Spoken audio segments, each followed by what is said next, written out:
श्रीमद् भागवत गीता चतुर्थ अध्याय दिव्य ज्ञान श्लोक नंबर 16।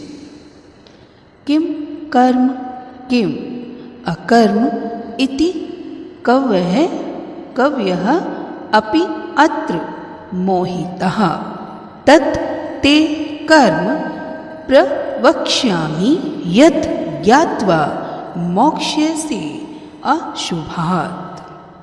किम यानी क्या है, कर्म कर्म, किम क्या है, अकर्म अकर्म, निष्क्रियता अकर्म यानी निष्क्रियता, इति इस प्रकार, कव्यः बुद्धिमान, अपि भी, अत्र इस विषय में, मोहितः मोहग्रस्त रहते हैं, तत् वह, ते तुमको, कर्म कर्म कार्य, प्रवक्ष्यामि कहूँगा, यत् जिसे, ज्ञात्वा जानकर, मोक्ष से तुम्हारा उद्धार होगा, अशुभात् अकल्याण से, अशुभ से।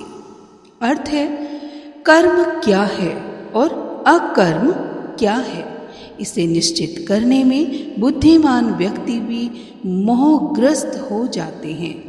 अतएव मैं तुमको बताऊंगा कि कर्म क्या है। किसने कहा? श्री मधुसूदन प्रभु श्री कृष्ण ने, जिसे जानकर तुम सारे अशुभ से मुक्त हो सकोगे। अर्जुन से ये वार्तालाप कृष्ण का चल रहा है। अब तात्पर्य समझते हैं। कृष्ण भावनामृत में जो कर्म किया जाए वह पूर्ववर्ती प्रामाणिक भक्तों के आदर्श के अनुसार होना चाहिए। इसका निर्देश 15वें श्लोक में किया गया है। ऐसा कर्म स्वतंत्र क्यों नहीं होना चाहिए, इसकी व्याख्या अगले श्लोक में की गई है। कहा जाता है कि अपूर्ण प्रायोगिक ज्ञान के द्वारा धर्म पथ का निर्णय नहीं किया जा सकता। वस्तुतः धर्म को केवल भगवान ही निश्चित कर सकते हैं। धर्मम तु साक्षात् भगवत प्रणीतम, भागवत में यह वर्णित है।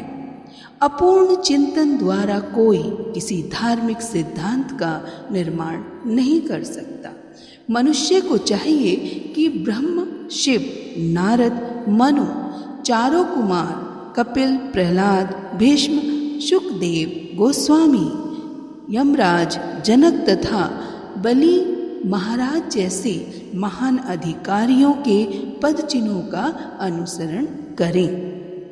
केवल मानसिक चिंतन द्वारा यह निर्धारित करना कठिन है कि धर्म या आत्म साक्षात्कार क्या है।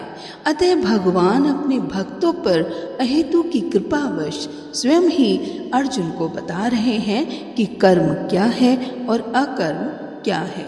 केवल कृष्ण भावनामृत में किया गया कर्म ही मनुष्य को भवबंधन से उबार सकता है। Even the intelligent are bewildered in determining what is action and what is inaction. Now I shall explain to you what action is, knowing which you shall be liberated from all misfortune. Who said that? Shri Krishna. Purport: action in Krishna consciousness has to be executed in accord with the examples of previous bona fide devotees. This is recommended in the 5th verse. Why such action should not be independent will be explained in the text to follow. It is said that one cannot ascertain the ways of religion simply by imperfect experimental knowledge.